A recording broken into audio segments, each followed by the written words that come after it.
Hoarding क्रेन्सच्या साहाय्याने काढण्याचा एनडीआरएफचा प्रयत्न अयशस्वी ठरलाय। होर्डिंगचं वजन जास्त असल्यामुळे ते मध्येच तुटण्याची शक्यता आहे। त्यामुळे एनडीआरएफच्या जवानांनी सरळ हँडकटरने होर्डिंग काढायला सुरुवात केली। आधी 2 क्रेन्सच्या साहाय्याने होर्डिंग उचलण्याचा प्रयत्न एनडीआरएफने केला, मात्र त्यात यश आलं नाही। पेट्रोल पंपावर होर्डिंग असल्यामुळे या ठिकाणी एनडीआरएफला गॅस कटर किंवा इलेक्ट्रिक कटरच्या साहाय्याने होर्डिंग तोडता येत नाही। त्यामुळे बचाव कार्यात अडथळा निर्माण होतोय आणि वेळही लागतोय। क्रेनने हे होर्डिंग काढता येणार नाहीये, कारण त्यातला प्रयत्न अयशस्वी ठरलेला आहे।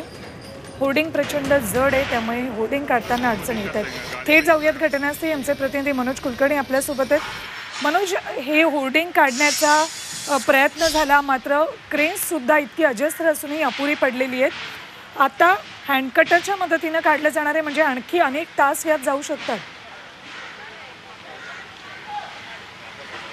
अमृत नोनी गॅस्ट्रिन, अपचन, ऍसिडिटी, गॅस ट्रबल ह्यापैकी तुम्हाला कुठलाही गॅस्ट्रिक प्रॉब्लेम झाला, उपाय एकच, अमृत नोनी गॅस्ट्रिन।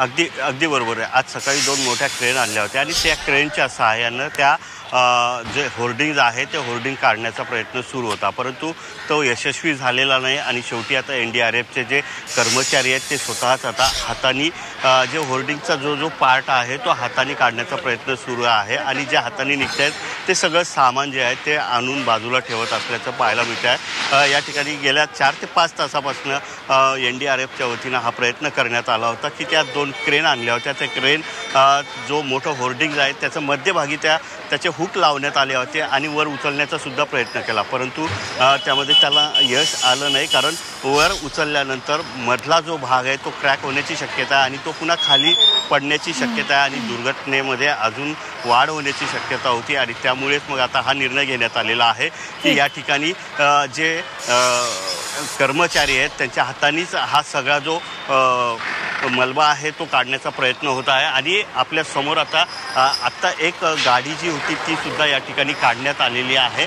तर या ठिकाणी अजून काही गाड्या ज्या आहेत त्या आतमध्ये दबलेल्या पाहायला मिळत आहेत। आणि आत्ताच एक टेम्पो जो आहे तो सुद्धा या ठिकाणी बाहेर काढण्यात आलेला आहे।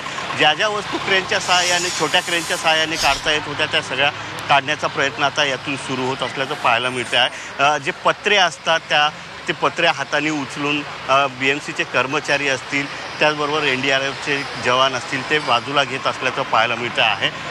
आतमध्ये आणखी काही पेट्रोल पंप चालकाचे कर्मचारी आहेत का ते सुद्धा अडकण्याची शक्यता आहे का ते पाहण्यात येत आहे। कोणी जे वाहन चालक आहेत ते सुद्धा या ठिकाणी अडकलेले आहेत का ते सुद्धा काढण्याचा प्रयत्न यातून होत आहे। एकंदरीतच याला आता जास्त वेळ लागण्याची शक्यता आहे। मनोज, धन्यवाद या संपूर्ण अपडेटसाठी।